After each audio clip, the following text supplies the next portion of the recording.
Hi there, Professor Reimers here, recording for you from the ski trail. Thought I'd use my time effectively and speak to you from the woods here, something I enjoy doing every winter. And I'm here at the Stony Pond, a little park nearby Morrisville. So this is my first video. Please bear with me as I get used to the process of recording these videos and sending them to you. This is the first time I've taught this particular course online, and I have no content to rely on from the past. So thanks for your patience as I develop this series of videos for Drug Society and Human Behavior. Again, I'm Professor Reimers, and I will be guiding you in this online course. The videos I intend to reflect what I think is the most important parts of each of the week's readings, which primarily come from the textbook for the course, which is Drug Society and Human Behavior by Carl Hart and Charles Cassier, and the paperback autobiography of Carl Hart, the textbook author. It's called High Price. So about 2 or 3 chapters from those 2 books each week is your main responsibility for keeping up with what we're collectively talking about in the course.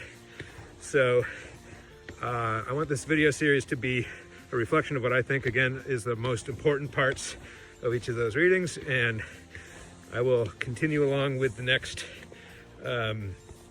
video about chapter 1 of the textbook in a moment, and then I will take a look at the High Price autobiography after that. Okay, see you in the next video.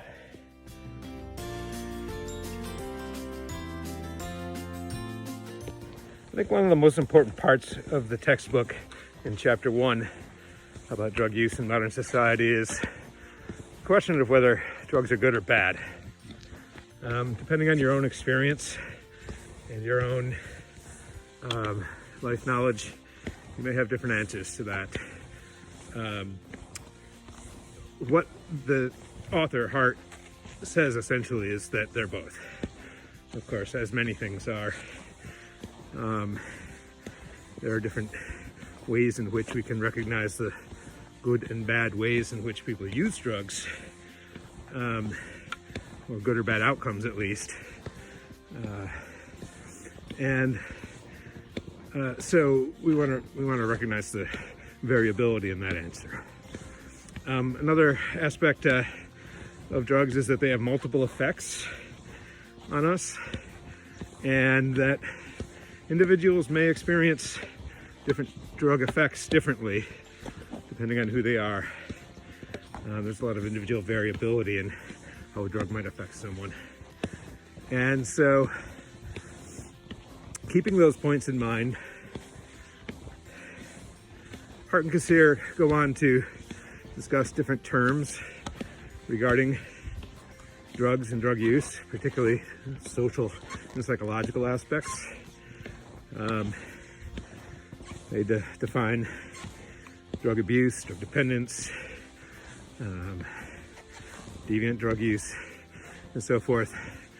And so pay attention to that inset in the chapter, which gives those definitions. I've also reproduced those in the notes.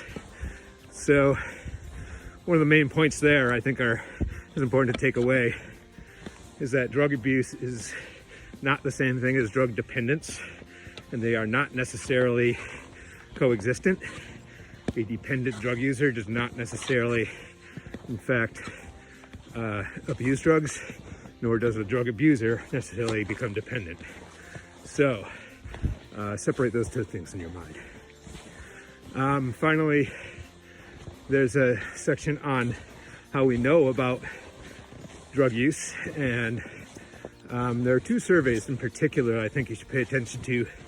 The Monitoring the Future project and the University of Michigan project, both of which there are links for in the notes that are online.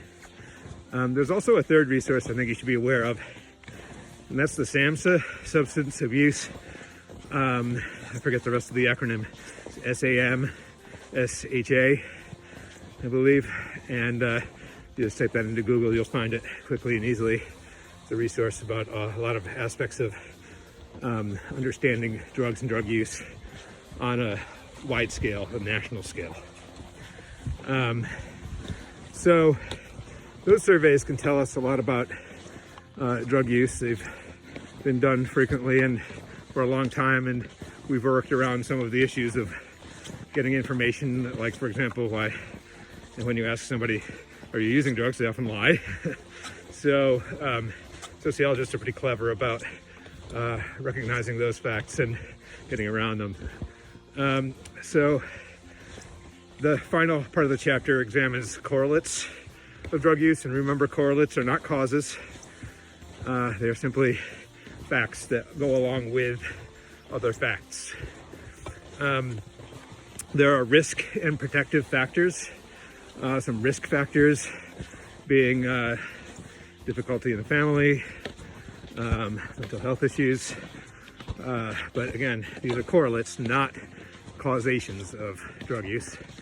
Protective factors might have to do with a lot of social factors like religious attendance, as well as the messages that students get at school or kids get at home about drugs. So all of these are, again, written out in the notes, and you'll find a chart there, a handy target chart of cause and effects that go from the self, the psychology of the individual, or biology of the individual, all the way to the social factors. And that brings up the last point I want to make now, and that is that we're approaching this course from what's called the biopsychosocial perspective. And that is a perspective that includes all of the aspects, biological, psychological, and sociological, that go into and that we can analyze at each of those levels. All right, so I'm getting worn out here. Thanks for going along with this ski with me. And I will catch you in the next video, short video about the author's note and prologue of High Price. Thanks. See you then.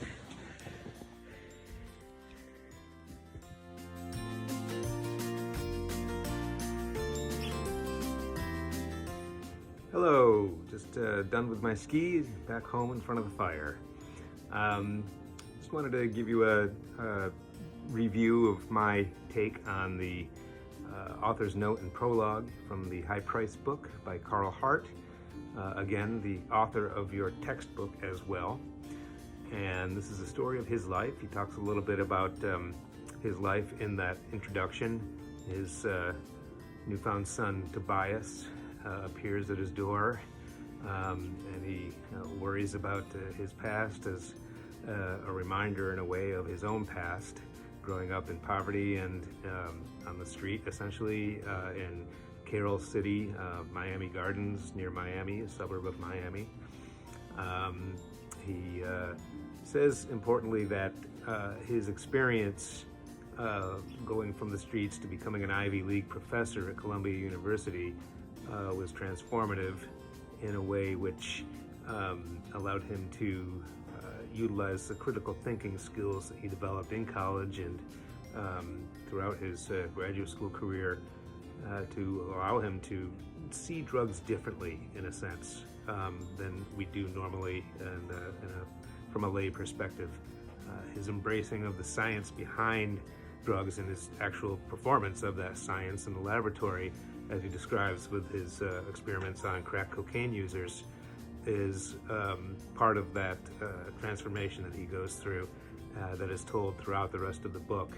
It's a very interesting story. I hope you enjoy it. And the goal, essentially, he says in that first author's note and prologue, is to demystify drugs, in a sense, to take the perspective that we often have that drugs are somehow magical or evil away and replace that with bona fide science, which should be what is driving our public policy and our general lay understanding of drugs rather than scary stories told in the media or perceptions that are just spread through rumor or gossip. So get into that book and hopefully you'll enjoy it. I think you will. I think it's even more fascinating that it is the story of your textbook author. Okay, and I'll see you next week in the video for chapter 2 of the textbook and chapters 1 and 2 of High Price. Have a good week.